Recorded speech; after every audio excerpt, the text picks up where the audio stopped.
안녕하세요. 헐아카데미는 표면처리 분야의 기술을 공부하는 모임입니다. 표면처리 기술 발전과 저변 확대를 위하여 본 프로그램을 준비했습니다. 구독과 좋아요는 동영상 제작에 큰 힘이 됩니다.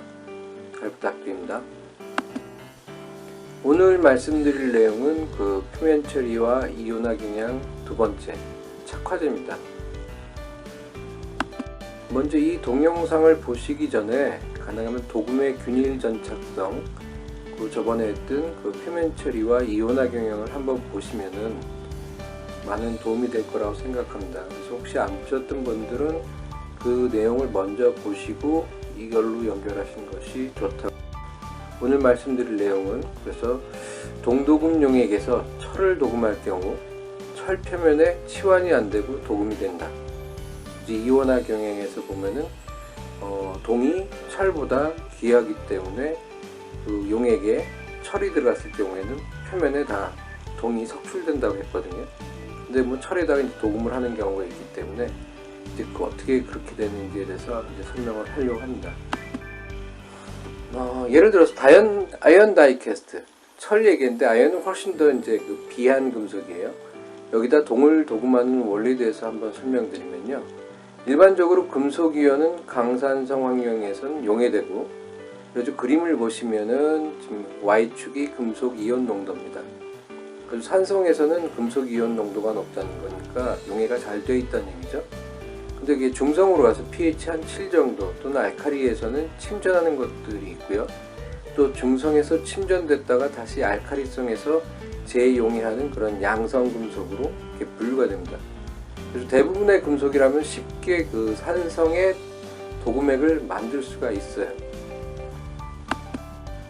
그런데 도금할 소재가 금속으로서 이제 도금육 중에서 이온화되어 있는 금속 이온보다 전이가 낮은 경우, 비한 경우에는 피막이 석출되기 전에 소재가 산에 용해되어 가지고 순식간에 도금육 성분에 금속 이온이 치환돼서 석출해버리고 맙니다. 그래서 구리가 있고 아연이 있는데, 예를 들어서 황산동 용액에다가 아연을 집어넣을 경우에는 pH가 한 1 정도 된다고 하면은 아연이 그냥 녹아버려요. 그러니까 소재가 녹아버리기 때문에 그건 도금 자체가 안 되거든요. 그리고 보시면은 이게 지금 그림이 EPH 다이얼입니다. 푸베 다이얼이라는데 소재가 산에 견디지 못하는 경우, 그래서 도금력이 침적하는 것조차 어렵다. 그래서 그림을 보시면 아연의 EPH 다이얼입니다. 보시면 Y축이 이제 전이고 X축이 pH인데, 보시면은 7, pH 7 경계로 해서 왼쪽, 그러니까 산성에서는 아연 이가가 안정된 영역, 그러니까 결국은 다 녹아버린다는 얘기거든요. 그렇기 때문에 소재를 갖다가 아연을 도금하려고 했는데 도금 용액에 넣었더니 소재가 녹아버리는 그런 현상이 일어나게 됩니다. 그리고 황산동 도금의 경우에 보면 아까 말씀드린 것처럼 도금력은 pH가 한 1 이하, 그 다음에 동의 전이가 플러스 0.34V, 아연의 전이가 마이너스 0.76V입니다. 그래서 아연 다이캐스트를 도금력에 넣으면 순간적으로 용해되고, 역으로 욕중의 동이온은 아연으로부터 전자를 받아가지고 아연 표면에 치환 석출한다. 근데 이런 치환되는 석출된 피막은 도금 피막과는 달리 밀착성이 극히 낮고 다공질이므로 실제 사용이 곤란하다. 그래서 동영상 보면 초등학생들이 나와서 이제 그렇게 치환해가지고 도금됐다 그러는데, 치환 도금이고요. 실제로는 뭐 상업적으로나 공업적으로 크게 의미가 없습니다. 그냥 보여주는 거, 그런 거고요. 이런 경우에 필요한 것이 이제 착화제하고 킬레이트입니다. 저 아래 그림을 보시면은 아까 보여드린 것처럼 X축은 pH, 그 다음 Y축은 금속 이온 농도입니다. 그래서 동은 알카리 영역에서 침전하지 않고 차기온으로 존재하게 됩니다. 착화제로는 시아나나트륨, 그러니까 청화소다라고 하죠. 시아나칼륨, 청산가리, 그 다음 피로인산칼륨 등의 이제 킬레이트제가 있고, 알카리 영역에서 침전하는 다른 도금력에서 널리 사용하게 됩니다.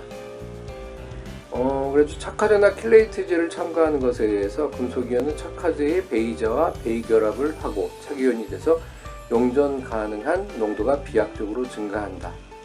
그렇기 때문에 중성에서도 녹지를 침전되지 않고 일정한 우리가 원하는 금속 이온 농도를 유지하는 것이 가능합니다.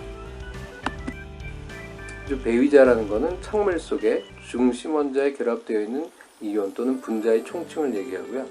결합하는 대상으로부터 전자의 공급을 받지 않고 고립전자를 제공하여 배위결합하는 물질, 약한 배위자로는 물이 있고 강한 배위자로는 암모니아, 그 다음에 시안이 있습니다. 그래서 도금을 할 때 보면은 암모니아나 시안이 많이 들어가는 경우가 있죠.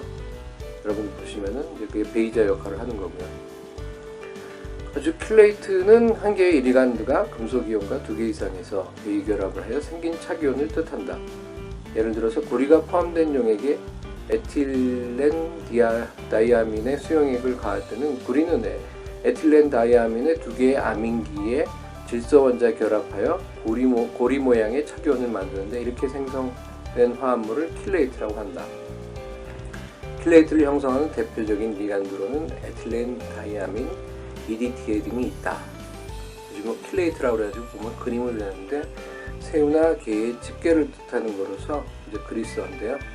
그래서 그 중심에 금속을 나누고 리간드가 집게처럼 물고 있는 모양을 뜻합니다. 그래서 황산동 수용액에서 그 황산동 같은 경우에는 CU 동 2가죠. 물 분자와 약한 결합을 합니다. 그래서 이 결합은 수화이온이 일방적으로 전자대를 제공하고 이를 동이온이 받아들이는 형태로 소위 수화이온의 배위결합이라고 말합니다. 밑에 보시면 황산동이 전리가 돼서 CuSO4가 CU2가하고 그 다음에 SO4-2가 그러면 여기서 전리된 동 2가가 물하고 물 4개하고 붙어가지고 이제 배위결합을 형성을 하게 됩니다. 근데 여기다 또 암모니아를 첨가하면은 바로 수화이온이 떨어지면서 4개의 암모니아 이온 결합을 하는데요. 그 4개의 암모니아는 각각의 전자대를 제공하여 그림과 같이 동이온을 둘러싸게 된다.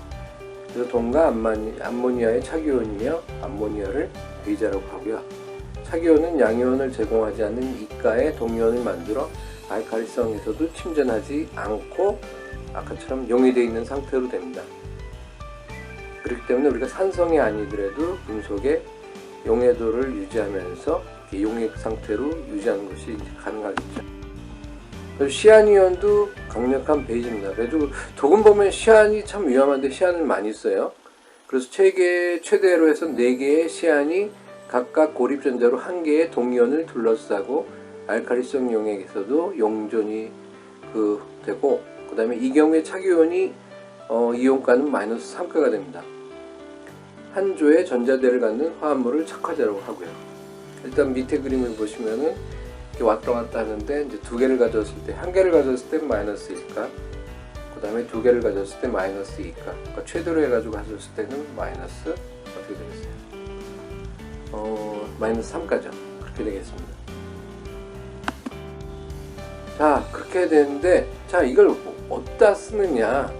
아까 말씀드린 것처럼 저번 시간에 이온화 경향으로서 동에 보시면은 동은 플러스 0.34V입니다. 수소보다 위에 있고요. 그래 귀한 금속이라고 보시면 되는데 철 같은 경우에는 마이너스 0.44, 그 다음 아연 같은 경우는 마이너스 0.76이에요. 그래서 이온화 경향으로 봤을 때는 구리가 훨씬 노블하기 때문에 용액에 들어갔을 때, 철이 들어갔을 경우에는 동이 석출을 하게 되겠죠. 환원되려고 하니까 마이너스도 마찬가지고 그렇게 됩니다. 근데 여기다 우리가 얘기하는 그런 시안을 갖다 집어넣었을 때, 시안을 4개 집어넣어서 마이너스 3가가 됐을 경우에는 이 동이 석출하는 그런 전위가 마이너스 1.09V로 해서 철이나 아연보다 훨씬 더 비해지게 됩니다. 그렇기 때문에 동이 석출을 하지 않는 거예요. 그래서 전기를 걸어줘야만 이제 도금이 되게 되는 거고요. 왜 이렇게 갑자기 비해지냐 하면 사실 여기서 또 얘기가 길어지는데 이거는 변화하는 반응 에너지를 낮춰버리기 때문에 그 내용을 또 설명하려면 또 이건 좀 상당히 복잡하기 때문에 다음 기회에 미루고요. 아무튼 이렇게 암모니아 시안을 넣었을 경우에는 동이 우리가 독음하려고는 철이나 아연보다 훨씬 비해지기 때문에 바로 석출되는 일이 없게 되는 겁니다. 다시 한번 정리할게요. 유산동에 철을 집어넣었을 경우 철의 전위는 마이너스 0.44V, 그러니까 그 다음에 동의 경우에는 플러스 0.34V니까 철은 녹아서 철 이온이 되죠. 이가 이온이 되고, 거기서 전자를 받아서 용액죽에 있던 Cu 이온은 동으로서 석출을 하게 됩니다. 우리가 아까 저번 시간에 배웠던 치환도금이 되겠습니다. 근데 알카리동, 시안동에서는 어떻게 됐냐? 보시면은 동이 시안 3개를 물고 이제 오게 되죠. 이 경우에는 어떻게 되냐? 아까 얘기한 것처럼 이 용액에서 카파는 시안과 이렇게 짝을 이루면서 전위가 훨씬 철보다 비해지기 때문에 석출되지를 못합니다. 이제 밑에 그림을 보시면은 왼쪽에 보시면 이제 그런 상태가 되고 있고요. 이 상태에서 철에는 산화막이 생깁니다. Fe3O4가 생겼는데, 여기서 보시면 이게 전자를 받아서 철이 되고, 그러니까 철이 되니까 이제 도금될 상태가 되겠죠. 그 다음에 동은 시안하고 연결이 돼서 이게 분리가 돼서 이제 Cu 플러스 3CN으로 해가지고 이렇게 왼쪽에 그림에 있는 것처럼 움직여 오는데, 여기서 미량의 동이 헬이 되면서 전자를 받아서 동이 석출되게 됩니다. 오른쪽에 그림 보시면. 물론 그 반응에서 이제 수소가 환원돼서 가스로 나오고요. 이런 반응을 하기 때문에 우리가 동이 원래는 이온화 경향에서 철보다 귀함에도 불구하고 시안이라는 그런 베이자를 만나서 용액이 안정화되고 알카리에서 금속이 침전 안 되고 석출, 도금할 수 있다는 것을 갖다가 보여드립니다. 그리고 이거는 도금 용액 쪽에서 보시면은 이런 베이자들은 여러 가지가 있어요. 유산동에서도 도금용에서는 그 동을 갖다 중심으로 해서 물이 4개가 붙고 그렇게 되는 게 있고요. 청화동에서의 도금용, 그 다음 청화 은도금용에서의 그런 베이자들, 금도금용, 그 다음 히로인산 도금용, 시아나연 도금용, 니켈 도금용, 크롬 도금용, 이렇게 다양한 형태로 베이자를 해가지고 우리가 처음에 배웠던 이온화 경향하고 또 다르게 조절해서 우리가 금속에 도금을 할 수 있게 되는 겁니다. 오늘 내용 좀 쉽지 않았었고요. 그래가지고 충분히 이해되는지 그건 잘 모르겠습니다. 좀 어렵다고 생각하는데, 그래서 이 관련돼 가지고 정리해 놓은 게 있으니까 구독을 하시고서 이메일을 남겨주시면은 관련 자료의 PDF를 보내드리겠습니다. 그리고 또 필요한 게 있으면은 지금 보시면 표면처리 아카데미 카페에서 질문을 하시든지 거기서 또 자료를 받으셔가지고 공부를 하실 수 있습니다. 일단 오늘 여기까지 하고요. 쉽지 않은 내용이었기 때문에 충분히 이해가 됐는지는 잘 모르겠습니다.